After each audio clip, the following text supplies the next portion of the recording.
Welcome back. Now let's start this show in earnest by looking at the Edo governorship election. It's been very vibrant, I must say, and we were ambivalent about Thursday's announcement, because earlier on Thursday we had been told categorically that no matter what the issues were, the elections were going to hold on Saturday, the 10th.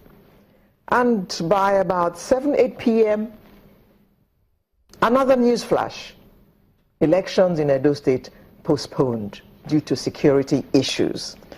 Now, we have heard all kinds of comments about this from the major parties in Edo State.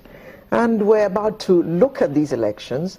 And I'd like to say, how much is this costing Nigeria? We are supposed to be broke.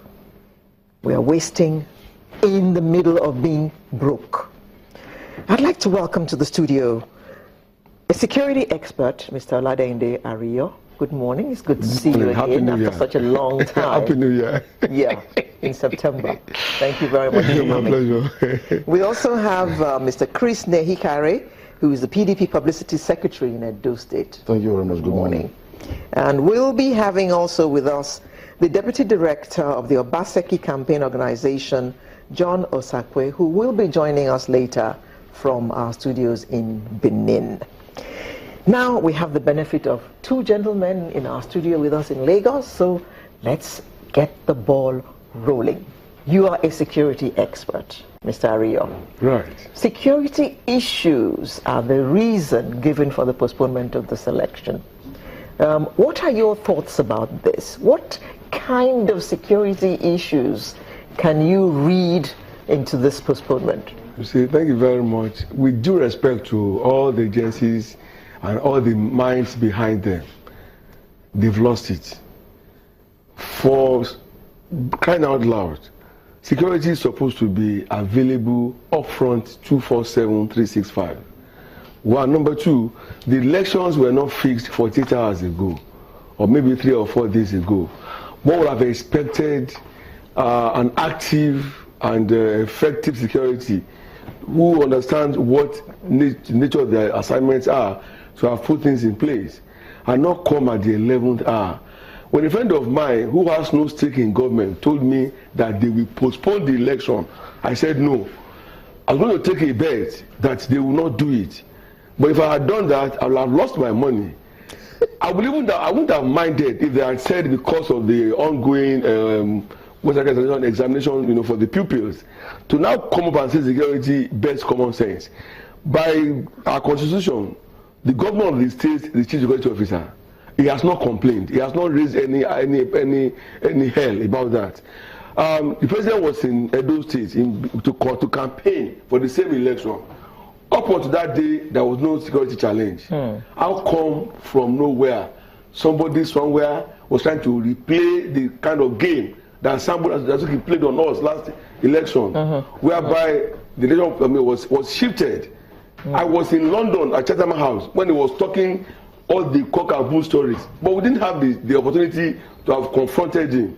We let it go. Mr. Ariyo, you said that the governor did not complain. No. Yeah, being the chief security officer of the state, but it is also possible that the DSS had privileged information on which this postponement was based. I'll tell you this: the idea of anybody or whoever making us feel like we are partial part of Nigeria should stop.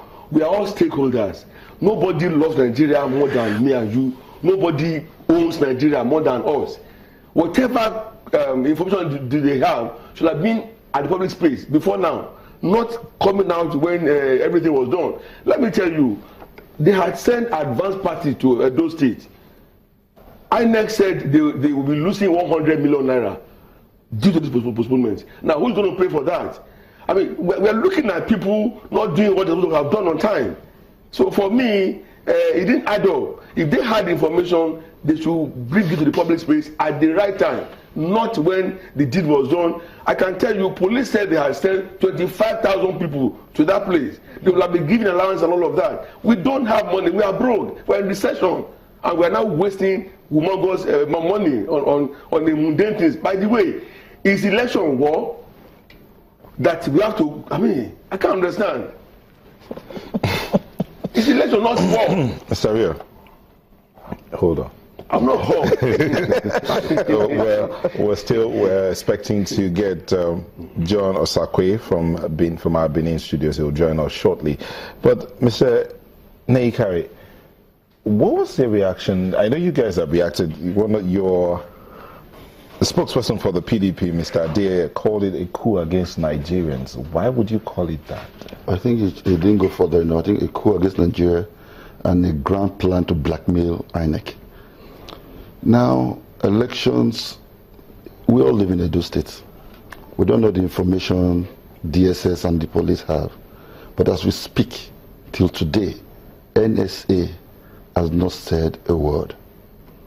NSA, I think they are more competent to talk about security challenges when it comes to insurgency and things like that. NSA, the NSA, yes. Not the DSS and the police. No, who are supposed to handle internal security. No, NSA, if we go by precedence, the NSA raised the flag in 2015 about the presidential election. But the NSA is just a security advisor to the president. Exactly. They are the advisor to the Mr. President. Okay, so the national security advisor, national security advisor to the president. Yeah, but the information he will use will be coming from somewhere. Yes, hold on. It will be coming from somewhere. Yes. Now, when this thing was postponed before, we all heard from the NSA. Now this time, DSS in connivance with the police and APC, we have to call a spade. We have to call a spade a spade. This election was supposed to hold in July with precedence. APC was not prepared. They talked to INEC, who is like a department in the presidency, a department in the APC. They talked to INEC, and INEC gave September 10th as a date. We all prepared and worked towards September 10th. Now, a few days to September 10th, Governor Comrade Oshomole organized some bearded students, I call them bearded students because they say we're ex-students, to protest to Government House to deliver a phantom letter to him, which he will pass on to the President, requesting for this postponement. This is after they've tried to bribe or to blackmail WAEC. WAEC did not budge. WAEC maintained they were going to have, excuse me. I beg your pardon, who's they?